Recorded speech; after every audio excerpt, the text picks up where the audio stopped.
معزز ناظرین و سامعین اکرام، السلام علیکم ورحمۃ اللہ وبرکاتہ۔ عالم الحان کا تعلق ان قابل قدر انصاری صحابہ کرام رضی اللہ عنہم کے ساتھ تھا جو ایمان کے میٹھے ذائقے سے لطف اندوز ہوئے، نیز انہیں اسلام قبول کرنے میں سبقت حاصل کرنے کی سعادت نصیب ہوئی۔ ان خوش نصیب رضائے الہی کے حصول میں کامیابی حاصل کرنے والوں میں جناب ملحان کے دو بیٹے حرام رضی اللہ عنہ اور سلیم رضی اللہ عنہ بڑے بلند مقام پر دکھائی دیتے ہیں۔ دونوں بدر، احد اور بحر معونہ کے مارکوں میں شریک ہوئے اور دونوں نے آخری مارکہ بحر معونہ میں جام شہادت نوش کرتے ہوئے اپنے اللہ سے اجر پایا۔ ان کی دو بہنیں ام سلیم اور ام حرام جناب ملحان کی بیٹیاں ان جلیل القدر صحابیات میں سے ہیں جنہوں نے نبی کریم صلی اللہ علیہ وآلہ وسلم سے تربیت حاصل کر کے اپنے دلوں کو پاک کر لیا تھا اور مسلم خواتین کے لیے ایک عمدہ نمونہ بن گئیں۔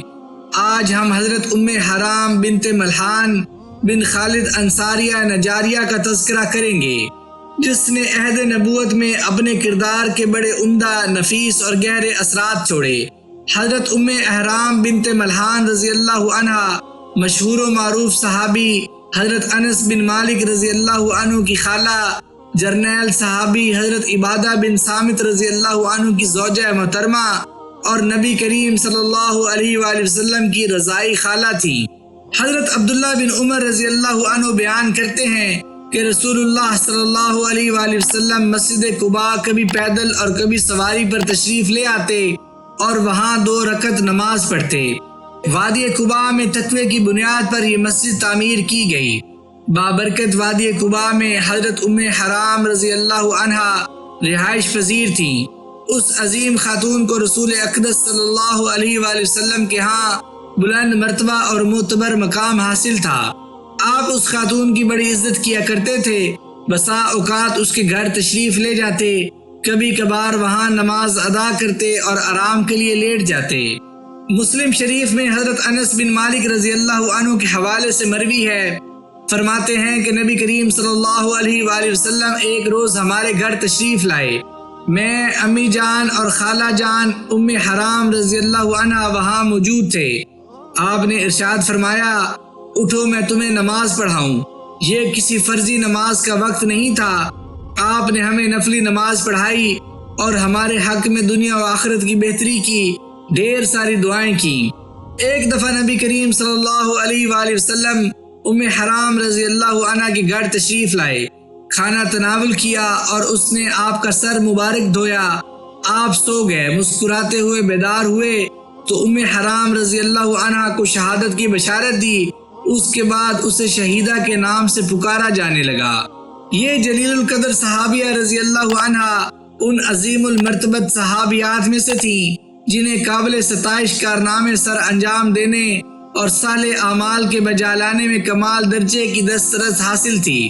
ام حرام رضی اللہ عنہ نے بے شمار قابل تکریم کارنامے سر انجام دینے میں ندرت سے کام لیا۔ ان کی زندگی میں سب سے نمایاں خوبی یہ دکھائی دیتی ہے کہ انہیں شہادت کی موت سے دلی لگاؤ تھا اور ان میں اثار و قربانی کا جذبہ کوٹ کوٹ کر بھرا ہوا تھا۔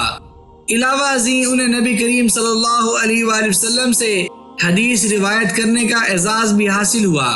انہوں نے آپ صلی اللہ علیہ وآلہ وسلم سے 5 احادیث روایت کرنے کی سعادت حاصل کی۔ ان سے آگے بڑے اجل صحابہ و تابعین نے روایت کرنے کی سعادت حاصل کی۔ ان کی مرویات میں سے ایک روایت یہ بھی ہے جسے علامہ ابن عساکر نے نقل کیا۔ اس نے رسول اللہ صلی اللہ علیہ وآلہ وسلم سے سنا، آپ فرما رہے تھے، میری امت کا پہلا لشکر جو سمندر میں جنگ لڑے گا وہ جنتی ہے۔ اس نے عرض کی، یا رسول اللہ صلی اللہ علیہ وآلہ وسلم، کیا میں ان میں شامل ہوں گی؟ آپ نے فرمایا، ہاں تم ان میں شامل ہوگی۔ اس کے بعد حضرت ام حرام رضی اللہ عنہ اس جنگی قافلے میں شرکت کا بڑی شدت سے انتظار کرنے لگیں۔ رسول اللہ صلی اللہ علیہ وآلہ وسلم اس دنیا فانی سے کوچ کر گئے اور آپ ان جلیل القدر خاتون سے خوش تھے۔ یہ بشارت نبوی کا انتظار کرنے لگیں کہ وہ مبارک گھڑی کب آئے گی جب مجھے جنتی قافلے میں شریک ہونے کا موقع میسر آئے گا۔ تھوڑے ہی عرصے بعد وہ وقت بھی آن پہنچا۔ حضرت عثمان بن عفان رضی اللہ عنہ کے دور خلافت میں فتوحات اسلامیہ کا دائرہ بڑا وسیع ہو گیا۔ سلطنت اسلامیہ کا یہ تمام تر پھیلاؤ خشکی پر تھا، سمندر مسلمانوں کی دسترس میں نہ تھے۔ خلیفۃ المسلمین اس معاملے میں بڑے ہی فکر مند رہتے کہ رومیوں کی سمندروں پر اجارہ داری کس طرح ختم کی جائے۔ جزیرہ قبرص پر رومیوں کا قبضہ تھا اور وہاں سے سمندری علاقے پر ان کا مکمل قبضہ تھا۔ وہاں سے بحری بیڑے کے ذریعے یہ ہر طرف پیش قدمی کرتے تھے۔ مسلمانوں کو بحری لڑائی کا تجربہ نہ تھا۔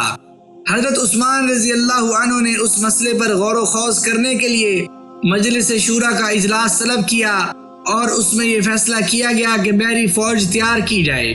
اس کے بغیر رومی فوج کا مقابلہ نہیں کیا جا سکتا۔ حضرت عثمان رضی اللہ عنہ نے امیر معاویہ بن ابی سفیان رضی اللہ عنہ کو حکم دیا کہ جزیرہ قبرص کو فتح کرنے کے لیے بحری فوج تشکیل دیں اور اللہ کا نام لے کر قبرص کی طرف پیش قدمی کریں۔ حکم کی تعمیل کی گئی۔ اللہ تعالیٰ نے اسلامی لشکر کو فتح عطا کی اور جزیرہ قبرص ان کے قبضے میں آ گیا۔ اسی جنگ میں ام حرام رضی اللہ عنہا مجاہدین میں شامل تھیں۔ اسی جنگ میں شہادت نصیب ہوئی اور نبی کریم صلی اللہ علیہ وآلہ وسلم کی زبان مبارک سے ملنے والی جنت کی بشارت کا استحقاق نصیب ہوا۔ ان عظیم المرتبت خاتون کی شہادت کا تذکرہ حدیث کی 6 مشہور و معروف کتابوں کے علاوہ سیرت، سوانح اور طبقات کی کتابوں میں بھی منقول ہے۔ ترمذی میں حضرت انس بن مالک رضی اللہ عنہ کے حوالے سے مروی ہے، فرماتے ہیں کہ رسول اللہ صلی اللہ علیہ وآلہ وسلم حضرت ام حرام رضی اللہ عنہ کے گھر تشریف لے جاتے، وہ آپ کی خدمت میں کھانا پیش کرتی۔ حضرت ام حرام رضی اللہ عنہ حضرت عبادہ بن صامت رضی اللہ عنہ کی زوجہ محترمہ تھی۔ ایک روز رسول اللہ صلی اللہ علیہ وآلہ وسلم ان کے گھر تشریف لائے۔ انہوں نے آپ کی خدمت میں کھانا پیش کیا۔ انہوں نے آپ کے سر مبارک کو دھویا۔ آپ وہاں سو گئے۔ پھر جب آپ بیدار ہوئے تو آپ مسکرا رہے تھے۔ فرماتی ہیں کہ میں نے عرض کی، یا رسول اللہ صلی اللہ علیہ وآلہ وسلم، آپ مسکرا کیوں رہے ہیں؟ آپ نے فرمایا، خواب میں میری امت کے چند افراد کو میرے سامنے لایا گیا جو اللہ کی راہ میں جہاد کرتے ہیں۔ وہ سمندر کے وسط میں بادشاہوں کی طرح مسحریوں پر بیٹھے ہیں۔ فرماتی ہیں میں نے عرض کیا، یا رسول اللہ صلی اللہ علیہ وآلہ وسلم، دعا کیجئے کہ اللہ تعالیٰ مجھے بھی ان میں شامل کر دے۔ آپ نے ان کے حق میں دعا کی، پھر آپ نے تکیے پر سر رکھا اور سو گئے۔ پھر آپ بیدار ہوئے تو آپ ہنس رہے تھے۔ فرماتی ہیں میں نے عرض کیا، یا رسول اللہ صلی اللہ علیہ وآلہ وسلم، آپ ہنس کیوں رہے ہیں؟ آپ نے ارشاد فرمایا، میرے سامنے کچھ مجاہدین لائے گئے اور پہلے کی طرح آپ نے اپنے تاثرات کا اظہار فرمایا۔ فرماتی ہیں کہ میں نے عرض کی، یا رسول اللہ صلی اللہ علیہ وآلہ وسلم، دعا کیجئے کہ اللہ تعالیٰ مجھے ان میں شامل کر دے۔ آپ نے فرمایا، آپ تو ان کی صف اول میں شامل ہیں۔ حضرت ام حرام رضی اللہ عنہ امیر معاویہ بن ابی سفیان رضی اللہ عنہ کے دور خلافت میں اپنے خاوند حضرت عبادہ بن صامت کے ہمراہ مجاہدین کے قافلے میں شریک ہو کر بحری جہاز پر سوار ہوئیں۔ جب یہ سمندر سے خشکی پر اتری، انہیں گھوڑے پر سوار کیا گیا۔ گھوڑے سے گردن کے بل گری اور جام شہادت نوش کر گئیں۔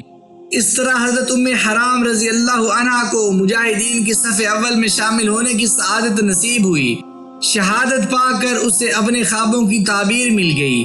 یہ تاریخ اسلام کی پہلی خاتون ہیں جنہیں بحری جہاد کرنے کا اعزاز حاصل ہوا۔ یہ پہلی خاتون ہیں جنہوں نے بحر ابیض میں جہاد کرنے کی سعادت حاصل کی۔ یہ پہلی خاتون ہیں جنہیں سمندری جنگ میں سب سے پہلے شہادت نصیب ہوئی۔ حضرت ام حرام رضی اللہ عنہا نے بہت عمدہ زندگی بسر کی۔ شہادت پا کر بہت عمدہ انجام ہوا۔ حشام بن غاز کہتے ہیں کہ حضرت ام حرام رضی اللہ عنہ کی قبر جزیرہ قبرص میں ہے۔ وہاں کے باشندے یہ کہتے ہیں کہ یہ نیک اور برگزیدہ خاتون کی قبر ہے۔ حضرت ام حرام رضی اللہ عنہ نے 67 ہجری میں جام شہادت نوش کیا۔ اللہ ان سے راضی اور وہ اپنے اللہ سے راضی ہوتے ہوئے جنت الفردوس جا مقیم ہوئی۔ معزز ناظرین و سامعین کرام، میں امید کرتا ہوں کہ سیرت صحابیات کی سیریز میں آج کی پیش کی جانے والی اس قسط سے آپ کے علم میں حضرت ام حرام رضی اللہ عنہ کے بارے میں جان کر ضرور اضافہ ہوا ہوگا۔ اگر آپ کو آج کی یہ ویڈیو پسند آئی ہو تو اس چینل کو لائک، شیئر اور سبسکرائب ضرور کر دیجئے گا اور ساتھ دیے گئے بیل کے آئیکن کو بھی دبا دیجئے تاکہ آگے آنے والی مزید دلچسپ ویڈیوز آپ تک پہنچتی رہیں۔ مجھے اپنی دعاؤں میں یاد رکھیے گا۔ جزاک اللہ۔